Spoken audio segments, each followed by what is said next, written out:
अब समय है आज के प्रेरक प्रसंग को सुनने का।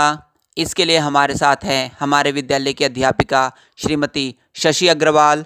नमस्ते श्रीमती शशि अग्रवाल, आज के प्रेरक प्रसंग को हमारे साथ साझा करें। नमस्ते माननीय प्रधानाचार्य जी, उप प्रधानाचार्य जी, अध्यापक गण, अभिभावक गण व मेरे प्यारे बच्चों, आज मैं आपको पंचतंत्र से ली गई एक कहानी जिसका शीर्षक ब्राह्मण का सपना सुनाने जा रही हूँ। एक बार की बात है, किसी गांव में एक कंजूस ब्राह्मण रहता था। एक दिन उसको भिक्षा में सत्तू मिला।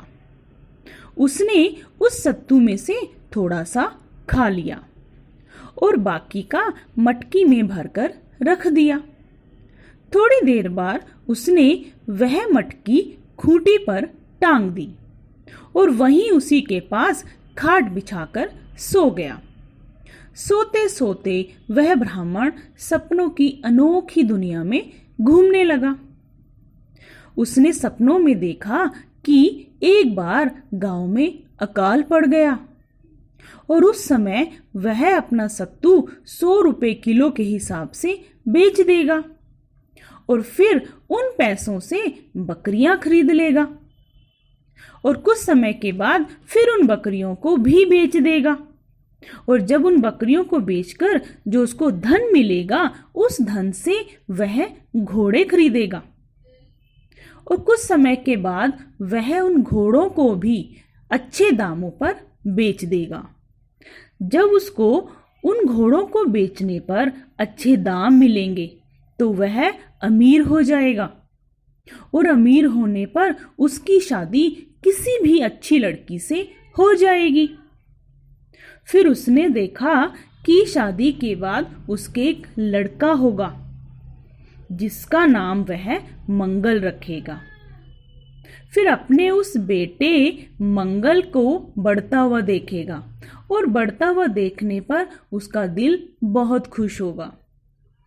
जब बड़ा होने लगेगा, उसकी शरारतें बढ़ने लगेंगी तो उस ब्राह्मण ने सोचा कि वह मुझे तंग करने लगेगा।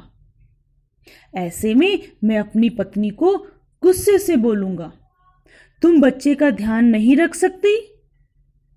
लेकिन जब उसकी पत्नी उसकी बात नहीं सुनेगी क्योंकि वो घर के कामों में बहुत व्यस्त रहेगी, तो वह ब्राह्मण सोचने लगा कि मैं गुस्से में अपनी पत्नी के पास जाऊंगा और उसको बोलूंगा कि क्या तुम्हारे पास इतना भी समय नहीं है कि तुम अपने बेटे को देख सको, उसका ध्यान रख सको।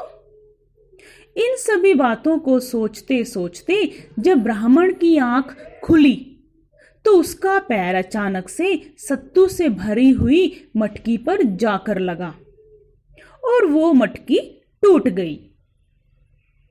मटकी टूटते ही जो सभी सपने वह ब्राह्मण देख रहा था सभी के सभी टूट गए। तो बच्चों, हमें इस कहानी से यह शिक्षा मिलती है कि हमें हमेशा वो सपने देखने चाहिए जो हम पूरा कर सकें और केवल मात्र सपनों से ही हमारी दुनिया नहीं बसती। हमें हमेशा सपनों के साथ साथ मेहनत भी करनी चाहिए। मेहनत करने से ही हमें जिंदगी में सच्चा सुख और अच्छा फल मिलता है। धन्यवाद श्रीमती शशि अग्रवाल।